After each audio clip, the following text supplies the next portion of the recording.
କବି ରାଜେନ୍ଦ୍ର କିଶୋର ପଣ୍ଡାଙ୍କର ଶୈଳକଳ୍ପ ଉପରେ ଏକ ଲିଖିତ ଆଲୋଚନା ଏହା ପୂର୍ବରୁ ମୁଁ ମୋବାଇଲରେ ଅପଲୋଡ଼ କରିଛି, କିନ୍ତୁ ସେହି ଆଲୋଚନାଟି ମୋତେ କାହିଁକି ଅପୂର୍ଣ୍ଣ ମନେ ହେଲା ଏବଂ ମୁଁ ଭାବିଲି ତାହା କବିତାର ସାର୍ଥକ ଅର୍ଥ ପରିପ୍ରକାଶକ ନୁହେଁ। ତେଣୁ ଆଉ ଥରେ ପୁନରାଲୋଚନା ଜରିଆରେ ପୁଣି ସେହି କବିତା ଉପରେ ଏକ ଦ୍ୱିତୀୟ ଲିଖିତ ଆଲୋଚନା ପାଠ କରୁଅଛି। ଶୀର୍ଷକ ଦେଇଛି ପର୍ବତ ଚିନ୍ତାର କବିତା ଶୈଳକଳ୍ପ। ଶୈଳକଳ୍ପର କବି ହେଉଛନ୍ତି IAS ଉପାଧି ଓ କର୍ମଚାରୀ ଶ୍ରୀଯୁକ୍ତ ରାଜେନ୍ଦ୍ର କିଶୋର ପଣ୍ଡା। ପଶ୍ଚିମ ଓଡ଼ିଶାରେ ଜନ୍ମ, ମୁଖ୍ୟତଃ ଅତ୍ୟାଧୁନିକ କବି। ତାଙ୍କ କବିତା ମଧ୍ୟରୁ ଝିଅ ପାଇଁ ଗୋଟିଏ କବିତା, ମଇଁଷିର ମୃତ୍ୟୁ ନାମକ ଦୁଇ କବିତାକୁ ମୁଁ ବଲାଙ୍ଗୀର ଜିଲ୍ଲାର ଟିଟିଲାଗଡ଼ ସହରରେ ଥାଇ ସେଠିକାର DAV କଲେଜରେ ପିଲାଙ୍କୁ ପଢ଼ାଇଥିଲି। ଶୈଳକଳ୍ପ ନାମକ କବିତାଟି ଏକଦା ସମ୍ବଲପୁର ବିଶ୍ୱବିଦ୍ୟାଳୟ ଅଧୀନ ଓଡ଼ିଆ MA ଶ୍ରେଣୀରେ ପାଠ୍ୟ ପ୍ରଚଳିତ ଥିଲା। ଯେଉଁ କବିତା ପାଠକକୁ ସାଧାରଣତଃ ପଢ଼ି ସାରିବା ପରେ ଭଲ ଲାଗିବ, ସେଭଳି କବିତା ପାଠ୍ୟ ପ୍ରଚଳିତ ଥାଏ।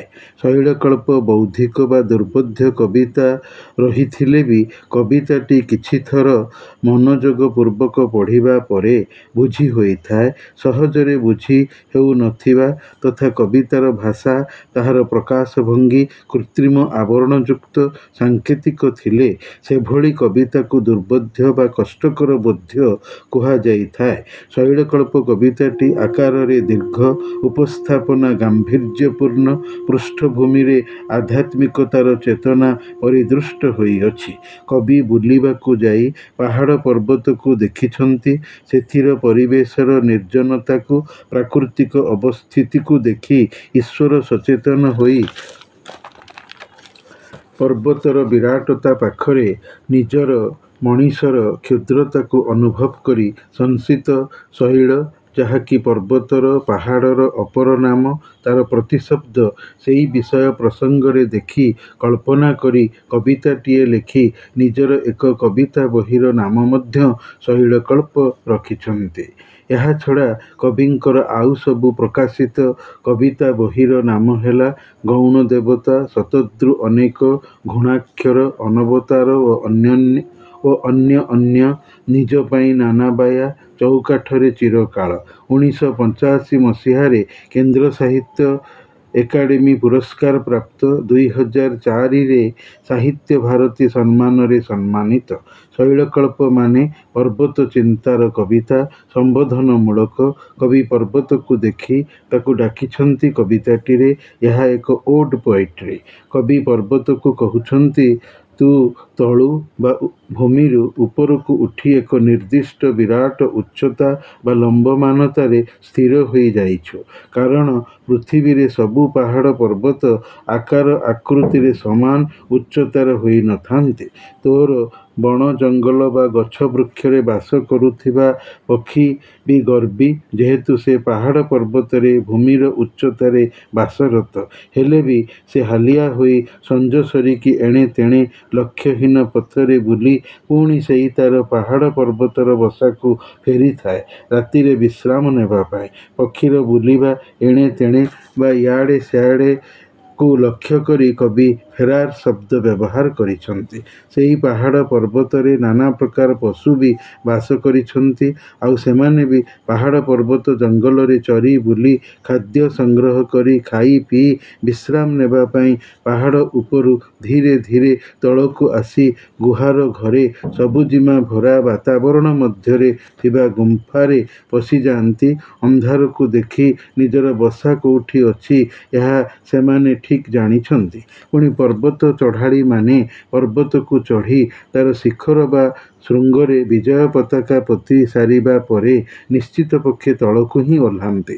ପର୍ବତ ଚଢ଼ା ସରିଗଲା, ଅତଏବ ଆଉ ପର୍ବତରେ ରହିବା ଦରକାର ନାହିଁ। ପର୍ବତରୁ ବୋହୁଥିବା ନଦୀମାନେ ବି ନିମ୍ନଗା ହୋଇ ତଳକୁ ହିଁ ବୋହିଯାଇଥାନ୍ତି। ପୃଥିବୀର ଉପରକୁ ଯେତେ ମଣିଷ ଯିବ, ମହାକାଶ ହେଉ ଅବା ପର୍ବତ, ବାୟୁମଣ୍ଡଳ ସେତେ ସେତେ କମି ଆସିବ।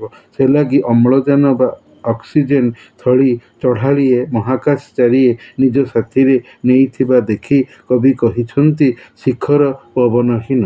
ନଦୀ ପର୍ବତରୁ ବହୁଥିବା ଦେଖି କବି ନଦୀକୁ ପର୍ବତର ହାତ ବୋଲି କହିଛନ୍ତି। ମଣିଷର ହାତ କାନ୍ଧରୁ ଯେମିତି ତଳକୁ ଲମ୍ବିଥାଏ, ସେମିତି ପର୍ବତର ଉପରୁ ତଳକୁ ନଦୀ ପ୍ରବାହିତ ହୋଇଥାଏ। ତେଣୁ ନଦୀକୁ ପର୍ବତର ହାତ କହିବାରେ ଭୁଲ କିଛି ନାହିଁ। ଅନ୍ତତଃ କାବ୍ୟିକ ଦୃଷ୍ଟିକୋଣରୁ କବି ପର୍ବତକୁ କହିଛନ୍ତି ନଦୀ ସତରେ ତୋର ହାତ, ନା ତୁ ସମୁଦ୍ରଠାରୁ ଦୂରେଇ ରହିବାର ତୋର ଚାଲାକିଗତ ମନ୍ତ୍ରଣା? ଏଠି କବି ଦ୍ୱନ୍ଦ୍ୱଶୀଳ ସନ୍ଦେହୀ ହୋଇଯାଇଛନ୍ତି, ପ୍ରକୃତତାକୁ ଜାଣିପାରୁ ନାହାନ୍ତି। ପର୍ବତ ଦୂରରୁ ନୀଳ ଦିଶେ, ଆଉ ସମୁଦ୍ରର ଜଳରାଶି ମଧ୍ୟ ନୀଳ। ପର୍ବତ ନଦୀକୁ ନିଜଠାରୁ ବୁହାଇ ସମୁଦ୍ର ଦିଗକୁ ଛାଡ଼ିଦେଇ ନଦୀ ଜରିଆରେ ସମୁଦ୍ର ସହିତ ପ୍ରେମ କରୁଛି। ହେଲେ ନଦୀ ଏବଂ ସମୁଦ୍ର ମଧ୍ୟରେ ଶତ୍ରୁତା ହେଲା। ସବୁ ନଦୀ ସାଗର ସଙ୍ଗମ କରିନଥାନ୍ତି। ପୁଣି ନଦୀ ଜଳ ମଧୁର, ସମୁଦ୍ର ଜଳ ଲୁଣିଆ। ପର୍ବତ, ନଦୀ ଓ ସାଗର ଏଭଳି ସମ୍ପର୍କ ମଧ୍ୟରେ ଥାଆନ୍ତି ଯେ ସେମାନଙ୍କ ଭିତରେ ବୁଝାମଣା ସବୁ ଅଲଗା। କେହି କାହା ସହିତ ମିଶି ପାରନ୍ତି ନାହିଁ। ପର୍ବତର ସ୍ଥିତି ଉପରେ ସେ ସମୁଦ୍ର ପାଖରେ ନଥାଏ। ନଦୀ ପର୍ବତରୁ ବୋହି ଉପନଦୀ ବି ହୋଇଥାଏ। ଆଉ ସମୁଦ୍ର ଉତ୍ତାଳ, ଲବଣାକ୍ତ ଏବଂ ଜୁଆରମୟ ହୋଇ ପର୍ବତ ତଳେ ତା'ଠାରୁ ଦୂରତାରେ ଥାଏ। ପର୍ବତର ଉଚ୍ଚତା ଏବଂ ତା'ର ସ୍ଥିରତାକୁ ବିଧି ନିର୍ଦ୍ଦିଷ୍ଟ କରିଥାଏ। କେଉଁ ପର୍ବତ କେତେ ଉଚ୍ଚତାରେ ଏବଂ ସ୍ଥିରତାରେ ରହିବ ନିଜେ ପର୍ବତ ନୁହେଁ, ଯେହେତୁ ପର୍ବତ ନିଜେ ନିର୍ମାଣକ୍ଷମ ନୁହେଁ, ନିଜେ ନିଜକୁ ତିଆରି କରିନାହିଁ। ପର୍ବତ ଦେଖାଯାଏ ଆକାଶଶ୍ଚୁମ୍ବୀ, କିନ୍ତୁ ପ୍ରକୃତରେ ପର୍ବତ ଆକାଶକୁ ଛୁଇଁ ନଥାଏ। ପର୍ବତର ଛାତି ଫଟାଇ ବୁକୁ ଚିରି ପାହାଡ଼ୀ ନଦୀ ଓ ଝରଣାର ଉଦ୍ଗମନ ଆଗମନ। ନଦୀର ଆତ୍ମା ବା ମୂଳ ଉତ୍ସ ହେଉଛି ପର୍ବତ। ଗୁମ୍ଫା ଭିତରେ ଥିବା ବାଘ, ସିଂହ, ପଶୁର ଗର୍ଜନ, ହେଣ୍ଟାଳ, ତା'ର ଚଳପ୍ରଚଳ ବା ଚଲାବୁଲା ଆଶ୍ଚର୍ଯ୍ୟଜନକ ବିଚିତ୍ର। ସେମାନଙ୍କର ଗର୍ଜନ ପର୍ବତକୁ ଥରାଇ ଦିଏ। କବି ପର୍ବତକୁ କହିଛନ୍ତି, ହେ ପର୍ବତ, ତୁ ମଣିଷକୁ ତଥା ମୋତେ ସ୍ୱର୍ଗ ବା ବୈକୁଣ୍ଠକୁ ଯିବାର ବାଟ ଫିଟାଇ ଦେ। କାରଣ ସ୍ୱର୍ଗ ଆକାଶରେ ଅଛି। ତେଣୁ ତୋର ବାଟ ଦେଇ ମଣିଷ ମୁଁ ସ୍ୱର୍ଗକୁ ଯାଇପାରନ୍ତି। ମଣିଷ ପାଇଁ ସ୍ୱର୍ଗ ସବୁଦିନେ ଦୂରର ଏବଂ ଥଣ୍ଡାର। ମଣିଷର ମରିବା ଅନିର୍ଦ୍ଦିଷ୍ଟ, ଅନିଶ୍ଚିତ, ଅତଏବ ଦୂରର। ପୁଣି ମଣିଷ ମରିଗଲେ ତା'ର ଦେହ ଶୀତଳ ବା ଥଣ୍ଡା ହୋଇଯାଏ। ସ୍ୱର୍ଗ ମଣିଷ ପାଇଁ ଅପ୍ରାପ୍ତି। ପୁଣ୍ୟ କଲେ ଈଶ୍ୱର ପସନ୍ଦଯୋଗ୍ୟ ହେଲେ ଯାଇ ମଣିଷ ସ୍ୱର୍ଗ ପାଇପାରେ, ନହେଲେ ସ୍ୱର୍ଗ ମଣିଷକୁ ମିଳିବ ନାହିଁ। ଯିବା ବାଟରେ ବି ପଡ଼ିଯାଇପାରେ, ପରାସ୍ତ ହୋଇପାରେ। ସମସ୍ତେ କ'ଣ ପାହାଡ଼ ପର୍ବତକୁ ଚଢ଼ିପାରନ୍ତି?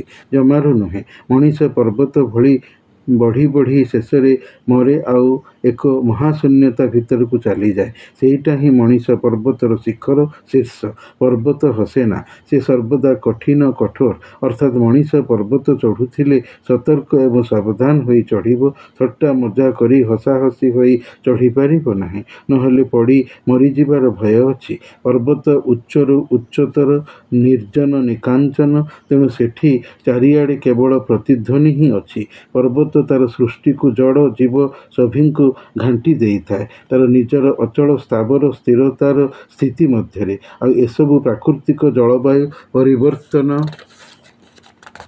ଯୋଗୁଁ ହିଁ ସମ୍ଭବ ହୋଇଥାଏ। ଖରା, ବର୍ଷା, ସୁଖା, ସବୁଜିମା, ଶୈତ୍ୟ, ଶରତ, ଝଡ଼, ବିତ୍ପାତ, ରହିବା, ମରିବା ଇତ୍ୟାଦି। ଓଁକାର ମାନେ ଭଗବାନଙ୍କର କରଣୀୟତା ବା କରିବା। ପର୍ବତ ମହାନୀରବ, ଜନବସତିର ଜୀବ। ମନୁଷ୍ୟର ଗହଳି ପର୍ବତରେ ନାହିଁ ବା ନଥାଏ। କୋଉଠି କାଁ ଭାଁ କାଠହଣା ପକ୍ଷୀ ଗଛକୁ ଖୁମ୍ପୁଥାଏ। କୋଉଠି ବନଦେବୀ ସାଇଁ ସାଇଁ ଗର୍ଜନ କରି ଅଦୃଶ୍ୟରେ ବୁଲୁଥାନ୍ତି। କେଉଁଠି ଆଦିବାସୀ ରମଣୀର ଯିବା ଚାଲିବାର ଦୃଶ୍ୟ। ପୁଣି ସୂର୍ଯ୍ୟୋଦୟ, ସୂର୍ଯ୍ୟାସ୍ତ, ରାତିର ଅନ୍ଧାର, ତା'ର ଚନ୍ଦ୍ରକିରଣ ଭରା ଆଲୋକମୟ ସ୍ଥିତି। ପର୍ବତର କେଉଁଠି ଜଳପ୍ରପାତର ଝରଝର ନାଦ। ପୁଣି କେବେ ଅବା ପାହାଡ଼ରୁ ବର୍ଷା ପ୍ରଭାବିତ ଝିପି ଝିପି ବର୍ଷା ପଡ଼ିବାର ଦୃଶ୍ୟ। କୃତ୍ରିମ ଝରଣାର ସୃଷ୍ଟିର ଭ୍ରମ।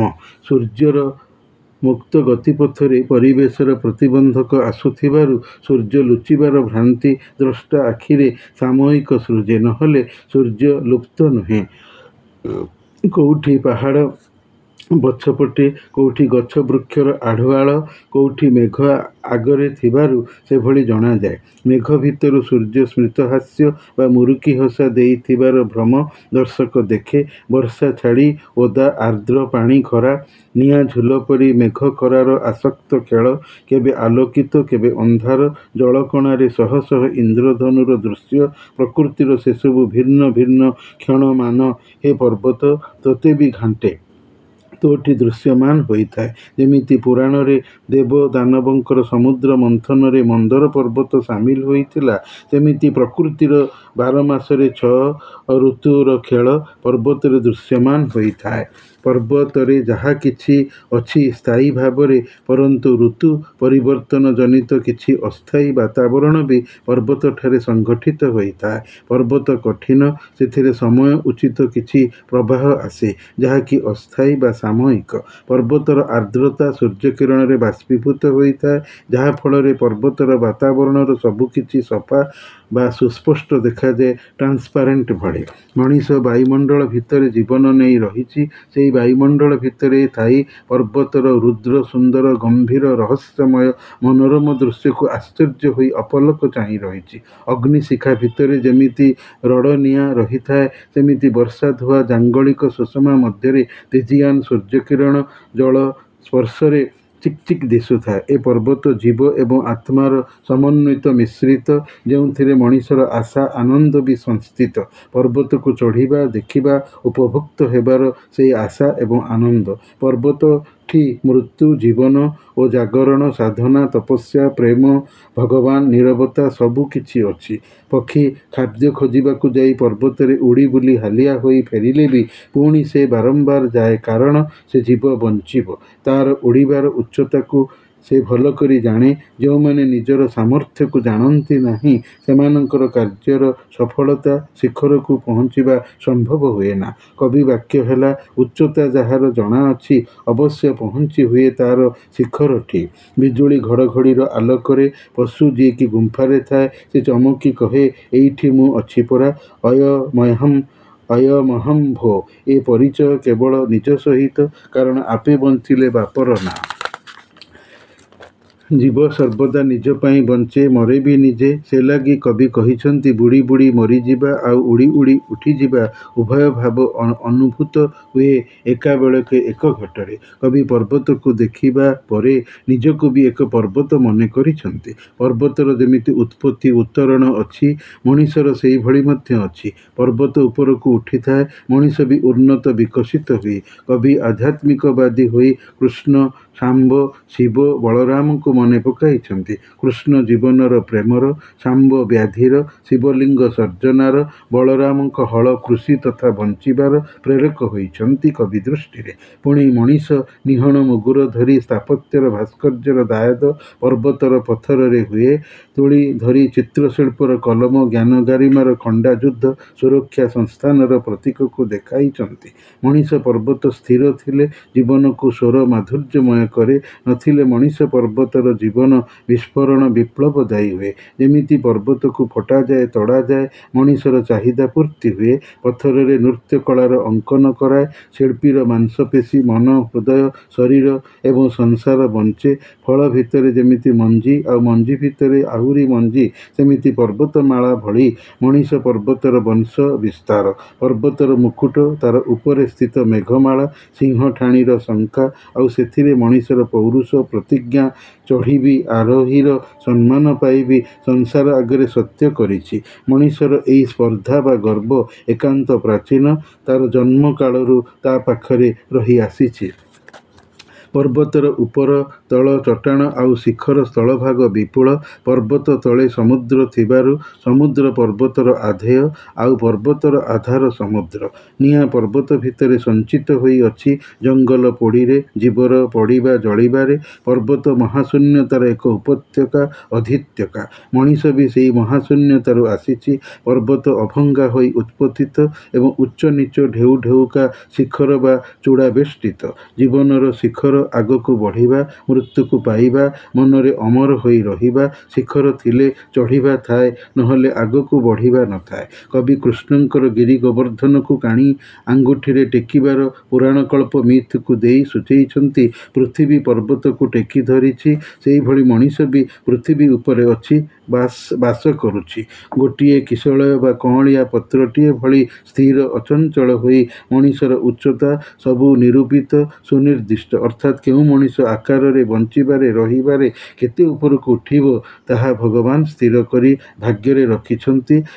ମାତ୍ର ହଠାତ୍ ବିଜୁଳି ବିତ୍ପାତ ଭଳି ମୃତ୍ୟୁକୁ ପାଇବା ନିମିତ୍ତ ମଣିଷ ଏବଂ ପର୍ବତ ଉଭୟେ ଉତ୍ପତିତ, ଯେମିତି ବିଧ୍ୱଂସିତ ଠିକ୍ ସେମିତି। କବି ବାକ୍ୟ ହେଲା, ଦେଖ ଦେଖ ଈଶ୍ୱରଙ୍କର ଉତ୍ତୋଳିତ ହାତର ଆଙ୍ଗୁଠି ଉପରେ ଗୋବର୍ଦ୍ଧନ ପରି ତୁ, ଆଉ ଗୋବର୍ଦ୍ଧନ ଚୂଡ଼ାର ଉଚ୍ଚତମ ବିନ୍ଦୁରେ କେନାଏ କୋମଳ କିଶଳୟ ପରି ମୁଁ ସ୍ଥିର ହୋଇ ଠିଆ ହୋଇଛି। ହଁ, ସେତିକି ନିର୍ଦ୍ଦିଷ୍ଟ ଉଚ୍ଚତାରେ ମୁଁ ସ୍ଥିର ହୋଇଯାଇଛି। ଅନିବାର୍ଯ୍ୟ ବଜ୍ର ପାଇଁ ଅପେକ୍ଷା କରିଛି। ମୃତ୍ୟୁ ଜୀବନ ପାଇଁ ଏକ ବଜ୍ର ବା ଶକ୍ତ ଆଘାତ। ତପସ୍ୱିନୀ କାବ୍ୟରେ ଗଙ୍ଗାଧର କହିଛନ୍ତି, ଗିରି ଅଙ୍ଗେ ସିନା ହୁଏ ବଜ୍ରର ପ୍ରହାର, ହା ହା ତହିଁ ସଙ୍ଗେ ଗିରିବାସୀଙ୍କ ସଂହାର। ଶୈଳକଳ୍ପ ବା ପର୍ବତ ଚିନ୍ତାର ଏହି ଦୀର୍ଘ କବିତାକୁ ସହଜରେ ବୁଝିବା ପାଇଁ ମୋର ଲିଖିତ ଆଲୋଚନା କବିତାର ପ୍ରତି ଧାଡ଼ିକୁ ଅର୍ଥ ବୁଝାମଣାରେ କବିତାର ଆକ୍ଷରିକ ଅର୍ଥ ପ୍ରତି ଗୁରୁତ୍ୱ ଦେଇଅଛି। କବିତାର ଭାବାର୍ଥ ହେଲା, ଉଚ୍ଚ ଚିନ୍ତା ବା ହାଇ ଆମ୍ବିସନର ଉଦ୍ଘାଟନ କଲେ ମଣିଷ ବଢ଼ିପାରିବ, ଜୀବନରେ ସଫଳତା ପାଇପାରିବ।